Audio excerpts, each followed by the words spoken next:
Bible ভিত্তিক বিবাহের এই অনুশীলনে আপনাকে স্বাগত জানাই। এই ৮টি প্রশিক্ষণে আমরা বাইবেল ভিত্তিক বিবাহের কিছু বিষয় আলোচনা করব, যেমন এই বাইবেল ভিত্তিক বিবাহ কি, আর এই বিবাহ অন্য ধরনের বিবাহের থেকে কেন আলাদা, এই দম্পত্যের জীবনে সুন্দর সম্পর্ক কতটা গুরুত্বপূর্ণ, বাইবেল এই বিবাহের বিষয়ে কি কি তথ্য দেয়, স্বামী এবং স্ত্রীকে ঈশ্বর কি কি দায়িত্ব দিয়েছেন, আমাদের দৈনন্দিন জীবনে আমরা কিভাবে এই ঐশ্বরিক তথ্য ব্যবহার করতে পারি। এই অনুশীলনের উদ্দেশ্য হল যেন আমরা বুঝি যে এই বিবাহের সম্পর্কে বাইবেল আমাদের কি বলে এবং এই সত্য যেন আমরা নিজেদের জীবনে প্রয়োগ করতে পারি। আপনি যদি সমুদ্রের কোনো পোতাশ্রয় দেখতে যান, তাহলে আপনি ডকের উপরে যেতে পারেন এবং সেখানে জাহাজ এবং অন্যান্য বড় জাহাজ বাঁধা দেখতে পারেন। আপনি যদি একটু সতর্কতার সঙ্গে দেখেন, আপনি দেখতে পাবেন যে জাহাজগুলি বড়, সাবধানে বোনা দড়ি দিয়ে ডকের কাছে নোঙর করা হয়েছে। দড়ির এক একটি সুতো একে অপরের সঙ্গে শক্তভাবে পাঁক দেওয়া হয় যেন তাদের শক্তিশালী করে ধরে রাখা যায়। কিন্তু আপনি যদি দড়িটি খুলে জাহাজের সাথে একটি একক সুতো বেঁধে দেন, তবে এটি দুর্বল হবে। যখন বাতাস এবং ঢেউ জাহাজটিকে ডক থেকে দূরে টেনে নিয়ে যেতে শুরু করে, তখন এটি ছিঁড়ে যেতে পারে। বাইবেল ভিত্তিক বিবাহ একটি শক্তভাবে বোনা দড়ির মতো। যখন একজন স্বামী ও স্ত্রী খ্রিস্টের সাথে আবদ্ধ হয় এবং তারপর বাইবেলের ঐক্য একসাথে বোনা হয়, তখন বিবাহ শক্তিশালী হয়। কিন্তু যখন এটি উন্মোচিত হতে শুরু করে, তখন এটি ভঙ্গুর হয়ে পড়ে এবং জীবনের চাপ সহ্য করতে অক্ষম হয়। কি বিষয়ে বিবাহের একতাকে হুমকি দেয়? অনৈক্য কিভাবে নিজেকে প্রকাশ করে? ঈশ্বর আমাদের কি বিষয়ের বিরুদ্ধে সতর্কতা অবলম্বন করতে বলেন? কিভাবে আমরা এই ক্ষতিকর প্রভাব থেকে ঈশ্বরীয় বিবাহকে রক্ষা করতে পারি? কিভাবে আমরা ঐক্য পুনরুদ্ধার করব যখন এটি ক্ষুণ্ণ বা দুর্বল করা হয়েছে? বাইবেল ভিত্তিক বিবাহ সংরক্ষণের জন্য ঈশ্বর বিশেষভাবে কোনো বন্ধন প্রদান করছেন কি? প্রথম বক্তৃতায় আমরা বাইবেল থেকে প্রতিষ্ঠিত করেছি যে ঈশ্বর একতাকে বাইবেলের বিবাহের সর্বোচ্চ অগ্রাধিকার হিসাবে সংজ্ঞায়িত করেছেন। এই বক্তৃতায় আমরা অন্বেষণ করব কিভাবে এই ঐক্য বজায় রাখা যেতে পারে এমন সমস্ত বাধা এবং প্রতিবন্ধকতা যা বিবাহে একতাকে ব্যাহত করার হুমকি দেয়। আমরা 3টি বিষয়ে বিবেচনা করব। প্রথমত, পাপের হুমকি। প্রতিটি বিবাহ, এমনকি একটি বাইবেল ভিত্তিক বিবাহ, 2টি পাপী, একজন পাপী স্বামী এবং একজন পাপী স্ত্রী নিয়ে গঠিত। বিশ্বাসীর সবচেয়ে বড় সংগ্রাম পাপের বিরুদ্ধে তার যুদ্ধের সাথে সম্পর্কিত। পৌল রোমীয় 7 অধ্যায়ের 14 এবং পরের পদে এটি পরিষ্কার করে। এটি সাধারণভাবে জীবনে সত্য, তাই এটি আমাদের কাছে অবাক হওয়ার কোনো বিষয় নয়। যে পাপ হল বিবাহের সমস্ত সম্ভাব্য সমস্যার মূল কারণ। বাইবেল বলে যে যখনই যে কোনো 2 পাপী জড়িত থাকবে, তখনই অপরাধ আসবে। যাকব লেখেন, আমরা সকলকে অনেক প্রকারে উছট খাই। অধ্যায় 3 পদ 2। তিনি পরের অধ্যায়ে বলেছেন, তোমাদের মধ্যে কোথা থেকে যুদ্ধ ও কোথা থেকে বিবাদ উৎপন্ন হয়? তোমাদের অঙ্গ প্রত্যঙ্গে যে সকল সুখাভিলাষ যুদ্ধ করে, সে সকল হইতে কি নয়? একতা এবং প্রেমের সাধনাকে হুমকি দেয় এমন 2টি প্রধান পাপ হল স্বার্থপরতা, যা মূলত বলে আমি প্রথম, এবং অহংকার, যা বলে আমি সেরা। বিশ্বাসী নিজের বিবাহের ক্ষতি না করে নিজেকে এবং নিজের আকাঙ্ক্ষাকে উন্নত করতে পারে না। উপরন্তু অন্যের ক্রিয়াকলাপে অপরাধ বোধের মূল সমস্যাটি প্রায়শই আমাদের আনন্দের চূড়ান্ত উৎসকে ভুলভাবে স্থানান্তরিত করা থেকে উদ্বুদ্ধ হয়। আমরা খ্রিস্টের মধ্যে আনন্দ খুঁজে পাওয়ার চেয়ে আমরা যা বাঞ্ছা করি তাই করি। আমরা প্রথম বক্তৃতায় এই বিষয়টির সম্পর্কে স্পর্শ করেছি। পাপের ফলে দাম্পত্য সম্পর্কের ব্যাঘাত সহ ব্যক্তিগত বিরোধ দেখা দেয়। যখন সেসব দ্বন্দ্ব রোধ করা যাবে না, তখন সেগুলি অবশ্যই সমাধান করতে হবে। কিন্তু আমরা দ্বন্দ্বের সমাধান করার আগে আমাদের মনে রাখতে হবে যে বাইবেলের মাধ্যমে দ্বন্দ্ব সমাধানের প্রেরণা নিজেই স্বসেবামূলক হতে পারে না। অন্য কথায়, ব্যক্তিগত শান্তির জন্য আমাদের আকাঙ্ক্ষার কারণে অথবা আমরা যা চাই তা পাওয়ার জন্য আমরা হয়তো কোনো দ্বন্দ্ব সমাধান করতে অনুপ্রাণিত হতে পারি। তাই এর বিরুদ্ধে আমাদের সতর্ক থাকতে হবে। আমাদের অবশ্যই সঠিক কারণগুলির জন্য যা সঠিক তা করতে হবে, যেমন ঈশ্বরের মহিমা এবং আমাদের স্ত্রীর মঙ্গল কামনা করা। এটি আমাদের বাইবেলের দ্বন্দ্ব সমাধানের দিকে নিয়ে আসে। প্রথম বক্তৃতায় আমরা কিভাবে ঐক্য গড়ে তোলা যায় সেদিকে মনোযোগ দিয়েছিলাম। এখন আমরা সম্বোধন করছি কিভাবে একতা ভেঙে গেলে মেরামত করা যায়, এবং এর জন্য আমাদের বিশেষভাবে চিন্তা করতে হবে যে কিভাবে বিবাহের মধ্যে উদ্ভূত বিরোধগুলি সমাধান করা যায়। প্রথমত, একতা বজায় রাখার জন্য একেবারে প্রতিটি একক যুক্তি বা মতবিরোধ বাইবেলের মাধ্যমে সমাধান করা আবশ্যক। প্রলোভন হল লুকিয়ে থাকার মতো একটি বিষয়, তবে এটি কখনোই অনুমোদিত নয়। এটি সেই ধরনের অমীমাংসিত পড়ে থাকা এক দ্বন্দ্ব যা সময়ের সাথে সাথে তৈরি হয় এবং বিবাহকে ধ্বংস করে দিতে পারে। তাই একটি ঘরে বস্তার নিচের নোংরা ঝাড়ু দিয়ে ফেলার পরিবর্তে আপনি যদি কেবল কিছু আবর্জনা ঝাড়তে থাকেন এবং আপনি পরের দিন এটি আবার করেন, অবশেষে আপনি বস্তার নিচে লুকিয়ে থাকা একটি বড় ঢিবি বা পাহাড়ের তৈরি করেছেন, যার সম্মুখীন আপনি খুব তাড়াতাড়ি হতে চলেছেন। অনেক বিবাহ এই অনুরূপ সমস্যার মুখোমুখি হয়, যেখানে তাদের মাস, সম্ভবত বছরগুলি বাইবেলের মাধ্যমে উদ্ভূত দ্বন্দ্বের সমাধান না করেই কেবল বস্তার নিচে জিনিসগুলি রেখে দেওয়া হয়েছে। এর জন্য প্রত্যেক বিশ্বাসীর কাছ থেকে বেশ কিছু বাইবেলের প্রতি সমর্পণ প্রয়োজন। আপনি যদি বাইবেল ভিত্তিক বিবাদের সমাধান করতে যাচ্ছেন, তাহলে প্রথমেই আপনার স্বামী বা স্ত্রীকে এর প্রয়োজনীয়তা জানাতে হবে যে আপনারা চলাকালীন এবং সম্ভবত একটি তর্কের মধ্যে কি করেছেন যা আপনার জন্য পাপ বা ক্ষতিকর ছিল। যীশুখ্রিস্ট মথি 18 অধ্যায়ের 15 পদে যা বলেছেন, এছাড়াও যদি তোমার ভাই তোমার বিরুদ্ধে পাপ করে, তবে তার কাছে যাও যখন বিষয়টি তোমার এবং তার মধ্যে রয়েছে, এবং কথা বলো। সে যদি তোমার কথা শোনে, তবে তুমি তোমার ভাইকে লাভ করেছ। তাই এখানে উন্মুক্ত থাকার নীতি একজন স্বামী অথবা স্ত্রী যে কাছে আমাদের নিজেদের অপরাধ এবং আমাদের নিজেদের পাপ স্বীকার করতে পারে, আদর্শভাবে এমনকি সম্ভব হলে আমাদের বলার আগেই তা করতে হবে। মথি 5 অধ্যায়ের 23 থেকে 24 পদে যিশুর কথাগুলি চিন্তা করুন। অতএব তুমি যখন যজ্ঞবেদীর নিকটে আপন নৈবেদ্য উৎসর্গ করিতেছ, তখন সেই স্থানে যদি মনে পড়ে যে তোমার বিরুদ্ধে তোমার ভ্রাতার কোনো কথা আছে, তবে সেই স্থানে বেদীর সম্মুখে তোমার নৈবেদ্য রাখো আর চলিয়া যাও।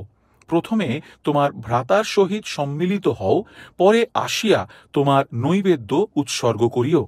তাই এখানে যদি আমরা জানি যে আমরা কিছু করেছি বা বলেছি বা পাপ পূর্ণ, তাহলে আমাদের জীবনসঙ্গীর কাছে তা স্বীকার করার উদ্যোগ নিতে হবে।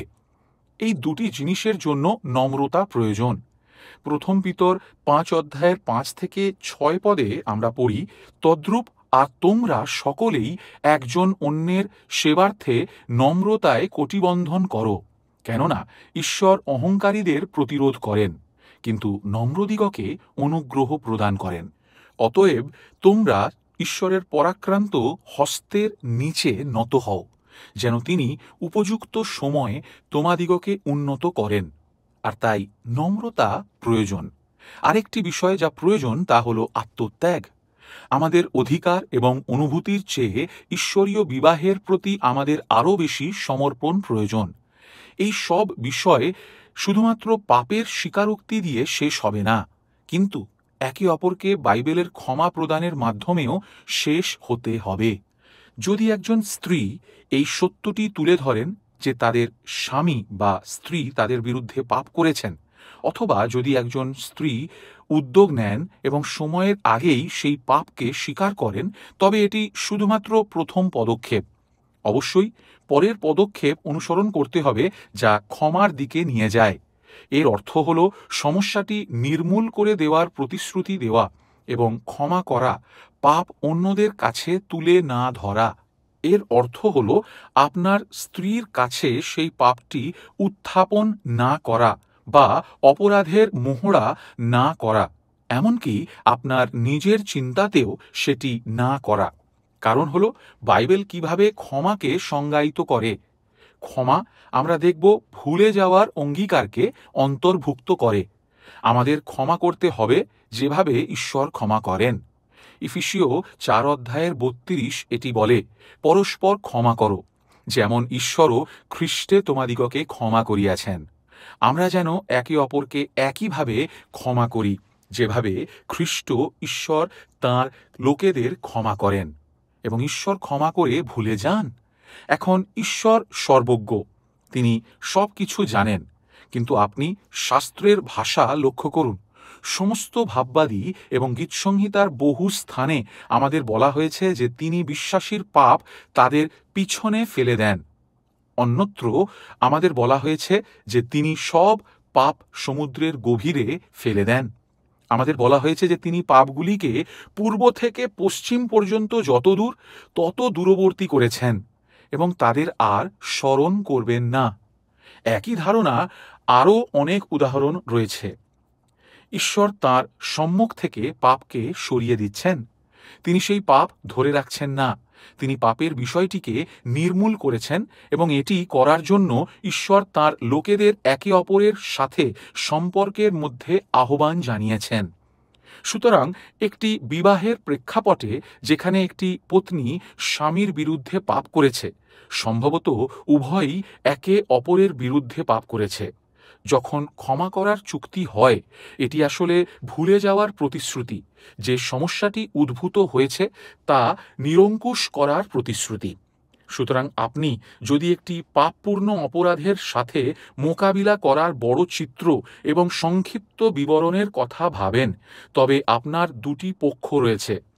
আপনি একদিকে অপরাধের প্রাপক, অর্থাৎ সেই ব্যক্তি যার বিরুদ্ধে পাপ করা হয়েছে, এবং আমরা মথি 18 অধ্যায়ে যেমন দেখেছি সেখানে একটি প্রক্রিয়া অনুসরণ করা হয়েছে।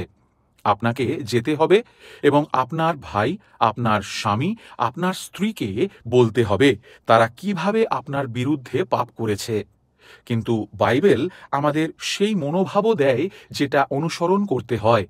গালাতীয় 6:1 বলে, ভাইয়েরা, যদি কোনো লোকের দোষ ধরা পড়ে, তোমরা যারা আধ্যাত্মিক, নম্রতার আত্মায় এমন একজনকে পুনরুদ্ধার করো, নিজের কথা চিন্তা করো, পাছে তুমিও প্রলুব্ধ না হও।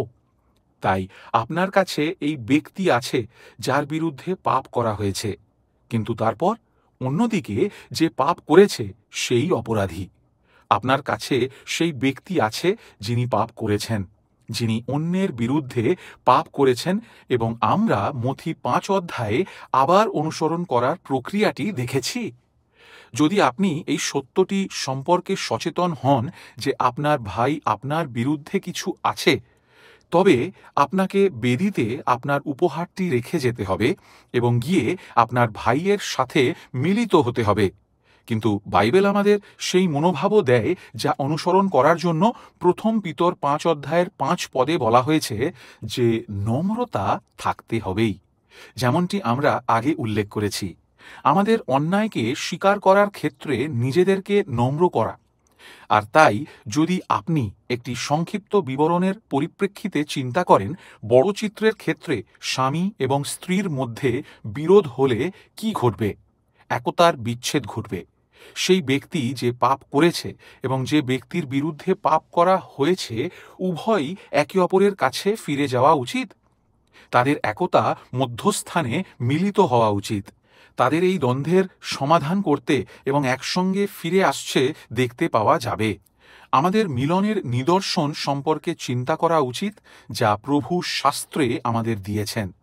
তাই প্রথমত, আপনি যদি প্রেমে কোনো অপরাধ উপেক্ষা করতে পারেন, তবে আপনার তা করা উচিত। আপত্তিকর সব কিছুরই সমাধান করতে হবে, এটার কিন্তু কোনো প্রয়োজনীয়তা নেই। তাই প্রথম পিতর 4 অধ্যায়ের 8 পড়ুন, সর্বাপেক্ষা পরস্পর একাগ্রভাবে প্রেম করো, কেননা প্রেম পাপ রাশি আচ্ছাদন করে। এর অর্থ কি? এর অর্থ হল যে আপনি আপনার স্ত্রীকে যত বেশি ভালোবাসেন তত সহজে আপনি তার সাথে ধৈর্য সহ্য করতে সক্ষম হবেন। সুতরাং এমন পরিস্থিতিতে অনেক পরিস্থিতি রয়েছে যেখানে একটি ক্ষণস্থায়ী এবং ছোট অপরাধকে কেবল প্রেমে ঢেকে রাখা উচিত।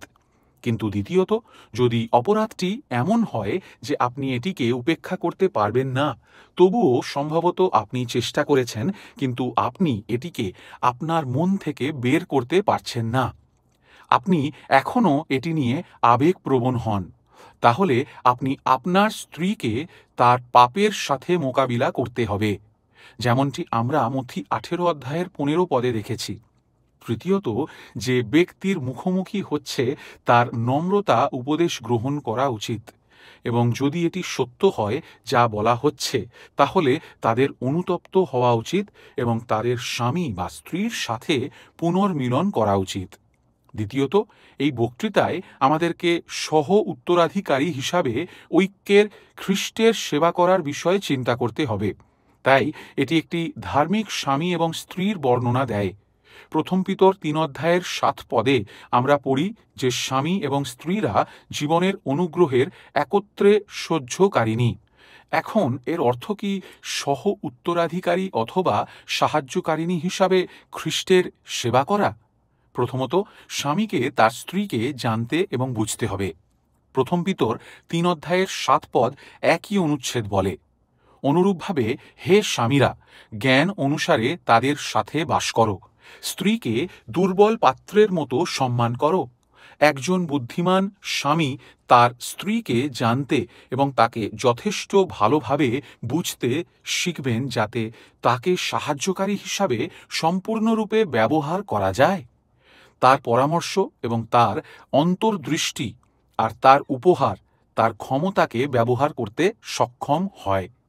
এটি তার জন্য একটি দুর্বল পাত্র হওয়ার অর্থ কী তা জানা এবং এই অনুযায়ী তার যত্ন নেওয়ার সঙ্গে জড়িত। এর অর্থ তার শারীরিক, মানসিক এবং আধ্যাত্মিক সীমাবদ্ধতা এবং সংবেদনশীলতা বোঝা। একজন ধার্মিক স্বামী নিজের স্ত্রীকে সম্মান দেওয়ার জন্য সমর্পিত হবেন, যেমনটি আমরা প্রথম পিতর 3 অধ্যায়ের 7 পদে দেখেছি। উদাহরণস্বরূপ হিতোপদেশ 31 অধ্যায়ের 28 পদ। এতে সমর্থন করা এবং উৎসাহিত করা, এমনকি অন্যদের সামনে এবং ব্যক্তিগতভাবে তাকে রক্ষা করা আর প্রশংসা করার বিষয়ে জড়িত। এতে অভদ্র বলে বিবেচিত হবে এমন কাজ না করে একজন স্বামী তার দেখাশোনা করে, যা প্রথম করিন্থীয় 13 অধ্যায়ের 5 পদে সংজ্ঞায়িত প্রেমের বৈশিষ্ট্য। আপনি যখন পুরাতন নিয়মে ফিরে যান, আপনি আবিষ্কার করেন যে স্ত্রীকে উৎসাহিত করা স্বামীর কাজ। দ্বিতীয় বিবরণ 24 অধ্যায়ের 5, যেখানে প্রভু বলেছেন যে পুরাতন নিয়ম ইসরায়েলের একজন ব্যক্তি বিয়ের সেই প্রথম বছর প্রধানত তার স্ত্রীকে উৎসাহিত করার জন্য নিজেকে উৎসর্গ করবেন, আর তার অর্থ তাকে অনেক চাহিদার প্রতি সংবেদনশীল হওয়ার দিকে মনোনিবেশ করা। অন্যদিকে একজন স্ত্রীকে অবশ্যই তার স্বামীকে সম্মান করতে হবে। এটি ইফিসীয় 5 অধ্যায়ের 22 এবং পরবর্তী পদে কমপক্ষে 3 বার পুনরাবৃত্তি হয়েছে। একজন বুদ্ধিমান সাহায্যকারী তার স্বামীকে শক্তিশালী করবে এবং রক্ষা করবে এবং এর সাহায্য করবে, এমনকি তার দুর্বলতার ক্ষেত্রেও। আপনি প্রথম স্যামুয়েল 25 অধ্যায়ে পুরাতন নিয়মে অবিগেলের কথা মনে করুন। অবিগেল একজন অসিদ্ধ, কিন্তু তবুও এই বিষয়ে একটি ভালো উদাহরণ। হিতোপদেশ 19 অধ্যায়ের 14 বলে, বিচক্ষণতা একজন ধার্মিক স্ত্রীর সিদ্ধান্ত গ্রহণের মুকুট দেবে। সেও তার স্বামীর ইচ্ছা জানতে এবং পূরণ করবে। আপনি প্রথম পিতর 3 অধ্যায়ে পিতরের দেওয়া উদাহরণটি লক্ষ্য করুন এবং তিনি অব্রাহামের সাথে তার সম্পর্কের ক্ষেত্রে সারার উদাহরণ বিশেষভাবে তুলে ধরেছেন। একইভাবে পৌল তিত তার 2 অধ্যায়ের 5 পদে এই বিষয়ে কথা বলেছেন। উপরন্তু একজন গুণী স্ত্রী তার স্বামীর জন্য পরিশ্রমী এবং উৎপাদনশীল। এর প্রধান উদাহরণ হিতোপদেশ 31 অধ্যায়ে পাওয়া যাবে এবং তিনি আধ্যাত্মিক নির্দেশ, পরামর্শ এবং সাহায্যের জন্য তার কাছে গিয়ে তাকে সম্মান করবেন। প্রথম করিন্থীয় 14 অধ্যায়ের 35 পদে পৌল করিন্থীয়দের বলেছেন যে মহিলাদের মণ্ডলীতে নীরব থাকতে হবে। যদি স্ত্রীদের প্রশ্ন থাকে তবে তারা তাদের স্বামীদের বাড়িতে জিজ্ঞাসা করবে। তাই আমরা পরের বক্তৃতায় আরও নোট করব, স্বামীকে তার স্ত্রীকে আধ্যাত্মিক তত্ত্বাবধান এবং নির্দেশ দিতে হবে এবং স্ত্রীকে তার কাছে থেকে তা খুঁজে বের করতে হবে। একজন ধার্মিক মহিলা তার স্বামীকে প্রভুর পথে তাদের সন্তানদের স্নেহপূর্ণভাবে লালন পালনে সহায়তা করার মাধ্যমে তাকে সম্মান করবে। এর পুরাতন নিয়মে যেমন অনেক উদাহরণ রয়েছে, তেমনি নতুন নিয়মেও রয়েছে। এমনকি তিনি তার পরিবারের পরিচর্যাকে অন্য মহিলাদেরও একই কাজ করতে শেখাতে সক্ষম হবেন। তিত 2 অধ্যায়ে পৌল বয়স্ক মহিলাদেরকে নির্দেশ দেন যে কিভাবে ধার্মিক স্ত্রী এবং ধার্মিক মা হতে হয় তা তরুণ মহিলাদের শিক্ষা দাও। জীবনের অনুগ্রহের সহ উত্তরাধিকারী হওয়া মানে সম্প্রীতি গড়ে তোলা। আপনি প্রশ্ন করতে পারেন, আমাদের পরিপূরক শক্তি এবং দুর্বলতা কি? এর জন্য কিছু প্রতিফলন প্রয়োজন। উদাহরণস্বরূপ, আধ্যাত্মিকভাবে কিভাবে আমরা আমাদের শক্তি এবং দুর্বলতাগুলির মধ্যে একে অপরের পরিপূরক। আপনার ব্যক্তিগত পাপগুলি কি, যেগুলি সাথে আপনি বিশেষভাবে লড়াই করছেন, বা বিশেষভাবে যে অনুগ্রহের সাথে আপনি জ্বলজ্বল করছেন। প্রভু থেকে প্রাপ্ত আপনার আধ্যাত্মিক বরদানগুলি কি কি? কিভাবে এই প্রসঙ্গে স্বামী এবং স্ত্রীর মধ্যে পার্থক্য একসঙ্গে খাঁজে খাঁজে পরস্পর যুক্ত রয়েছে? আপনার মানসিক পরিপূরক শক্তি এবং দুর্বলতা চিন্তা করতে পারেন। আবেগের মাত্রা, বিভিন্ন আবেগের সময়। আপনি একই প্রসঙ্গে আপনার শারীরিক অবস্থা, আপনার স্বাস্থ্য, আপনার শক্তি, আপনার শক্তির মাত্রা, বিভিন্ন কার্যকলাপ অনুসরণ করার আপনার ক্ষমতা ইত্যাদি বিষয়ে ভাবতে পারেন। আপনার আগ্রহের ক্ষেত্রে পরিপূরক শক্তি এবং দুর্বলতা থাকবে। সেগুলি শিক্ষার পটভূমি এবং প্রশিক্ষণ, বা আপনার বিনোদনমূলক আগ্রহ ইত্যাদি হোক না কেন। আর আপনাকে উপহার এবং ক্ষমতার সম্পর্ক, বা এমনকি ব্যক্তিত্বের বিকৃত বিভিন্ন মেজাজের পার্থক্যের ক্ষেত্রে আপনার যে সম্পর্ক রয়েছে তা নিয়ে ভাবতে হবে। কিছু মানুষ কর্মমুখী হয়, অন্যরা লোকমুখী, এবং অন্য অনেক বৈশিষ্ট্য রয়েছে যারা কারো ব্যক্তিত্বের অন্তর্গত। কিভাবে এই 2 ব্যক্তি প্রভু যীশু খ্রিস্টের সেবায় তাদের শক্তি ব্যবহার করে একসাথে কাজ করে। কিন্তু তৃতীয়ত, এই বক্তৃতায় আমাদের ঐক্যের বন্ধন সম্পর্কে চিন্তা করা উচিত, এবং বাইবেলের ঐক্যের বন্ধন হল ব্রত। ঈশ্বর বিবাহের সম্পর্ক রক্ষার জন্য প্রতিজ্ঞার আদেশ প্রদান করেছেন। একটি শপথ হল ঈশ্বরের উপস্থিতিতে একটি গম্ভীর প্রতিশ্রুতি, এবং এটি একটি অতিরিক্ত বন্ধন হিসাবে কাজ করে যা স্বামী এবং স্ত্রীকে একত্রে আবদ্ধ করে। এটি সত্যকে প্রতিফলিত করে। শপথগুলি সত্যকে প্রতিফলিত করে যে বিবাহ হল একটি চুক্তির সম্পর্ক। বাইবেল পরিভাষা ব্যবহার করে মালাখি 2 অধ্যায়ে 14 বলে, তোমার নিয়মের চুক্তির স্ত্রী। উদাহরণস্বরূপ, একজন বিশ্বাসীর জন্য একজন অবিশ্বাসীকে বিয়ে করা, একজন অবিশ্বাসীর সাথে অসমভাবে যুক্ত হওয়া পাপ।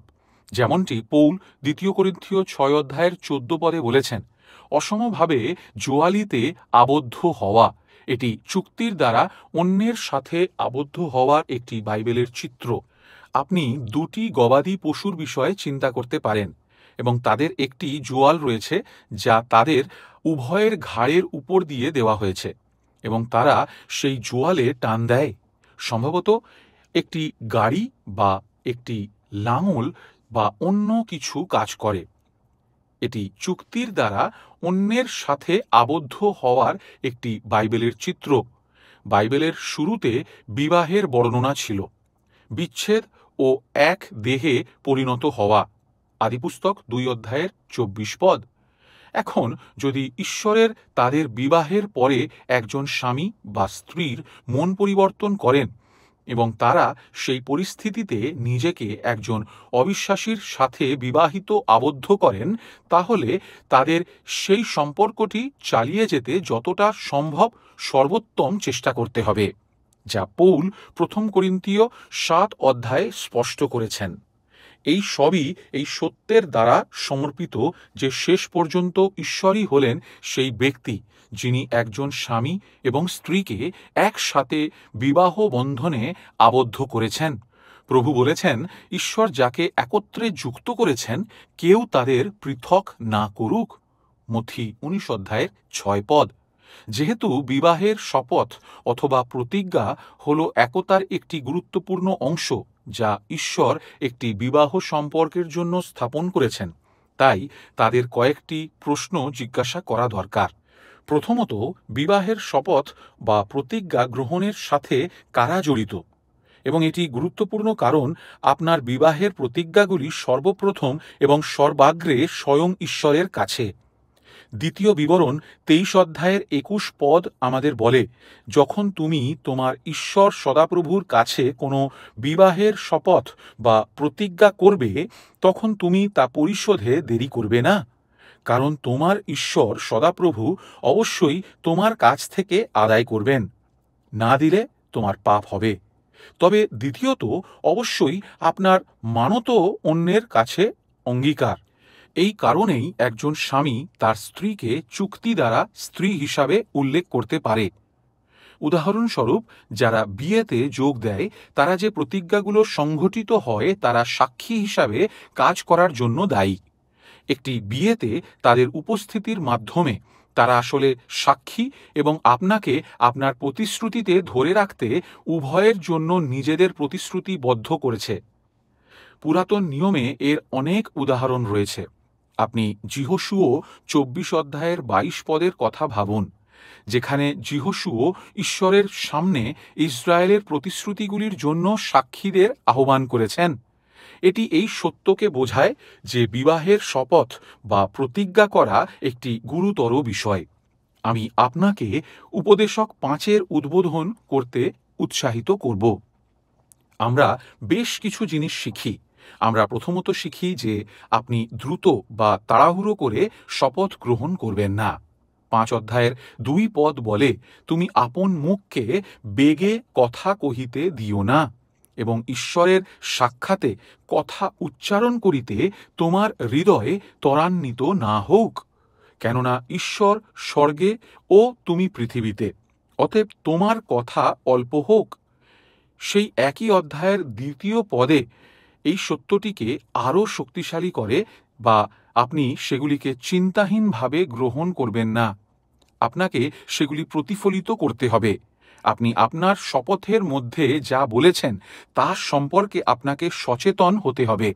আর একবার চুক্তির শপথ নেওয়ার পরে আপনি যতই আফসোস করুন না কেন, তা কোনো মতে নেওয়া বা ফেরত করা যাবে না। আপনি যদি উপদেশক 5 অধ্যায়ের 4 পদটি দেখেন, তবে আপনি এটি দেখতে পাবেন। আমরা গীতসংহিতা 76-এর 11 এবং 4 পদের শেষের কথা চিন্তা করুন, যেখানে এটি বলা হয়েছে যে একজন ধার্মিক মানুষ তার নিজের আঘাতের জন্য শপথ করবে এবং এখনও তার কথা রাখবে। তার অর্থ শপথ করে ধরে না রাখার চেয়ে শপথ না করা ভালো। আবার উপদেশক 5 অধ্যায়ের 5 পদে, মানত করিয়া না দেওয়া অপেক্ষা তোমার মানত না করাই ভালো। বিবাহের প্রতিজ্ঞার অধ্যাদেশে ঈশ্বর বিবাহের জন্য যে করুণাময় বিধান দিয়েছেন তা কি আপনি দেখতে পাচ্ছেন? এটি একটি অতিরিক্ত বন্ধন, যেটি ঈশ্বরের উপস্থিতিতে এবং ভয়ে একজন স্বামী এবং স্ত্রীকে একসঙ্গে বেঁধে রাখে। এটি সেই সম্পর্ক রক্ষার একটি হাতিয়ার। ঈশ্বর শুধুমাত্র একটি বাইবেল ভিত্তিক বিবাহের জন্য একতা নির্ধারণ করেননি, তবে তিনি সেই ঐক্য রক্ষার জন্য আমাদের প্রয়োজনীয় সমস্ত নির্দেশও প্রদান করেন। পাপ, যেমন আমরা দেখেছি, ব্যাঘাতের হুমকি দেয়, কিন্তু অনুগ্রহের সুসমাচার আমাদের খ্রিস্ট যিশুতে অনুতাপ ও ক্ষমা শেখায়। আমি আপনাকে আপনার নোটগুলিতে যেতে এবং শাস্ত্রের অনুচ্ছেদগুলি দেখতে উৎসাহিত করব, যা আমরা আপনার সঙ্গীর কাছে উল্লেখ করেছি। আপনার সম্পর্কের বিশেষ দৃষ্টান্তগুলি নিয়ে আলোচনা করুন, যেখানে এই নীতিগুলি প্রয়োগ করা উচিত ছিল, এবং অন্যান্য দৃষ্টান্ত যেখানে এগুলি সম্ভবত সফলভাবে প্রয়োগ করা হয়েছিল। নির্দিষ্ট এলাকা চিহ্নিত করুন যা পরিবর্তন করতে হবে। আপনি কিভাবে এই বাইবেলের নীতিগুলি আপনার নিজের পরিস্থিতির সুনির্দিষ্টতার সাথে প্রয়োগ করতে যাচ্ছেন তার একটি সুনির্দিষ্ট পরিকল্পনা তৈরি করুন। উদাহরণস্বরূপ, যদি অতীত থেকে বাইবেলের মাধ্যমে সমাধান করা হয়নি এমন দ্বন্দ্বের কিছু বিষয় থাকে, তাহলে আপনাকে সেগুলির সমাধান করে শুরু করতে হবে। আর অবশ্যই আপনি আপনার সমস্ত অধ্যয়ন এবং আপনার সমস্ত আলোচনাকে প্রচুর প্রার্থনার সাথে বৃদ্ধি পেতে দেবেন। আমরা জানি যে প্রভু গৃহ নির্মাণ না করলে তার নির্মাণকারী বৃথাই পরিশ্রম করে। গীতসংহিতা 127:1। পরবর্তী বক্তৃতায় আমরা একজন বাইবেল ভিত্তিক স্বামীর ভূমিকা ও দায়িত্ব সম্পর্কে যা শিক্ষা দেয় সেদিকে আমাদের মনোনিবেশ করব।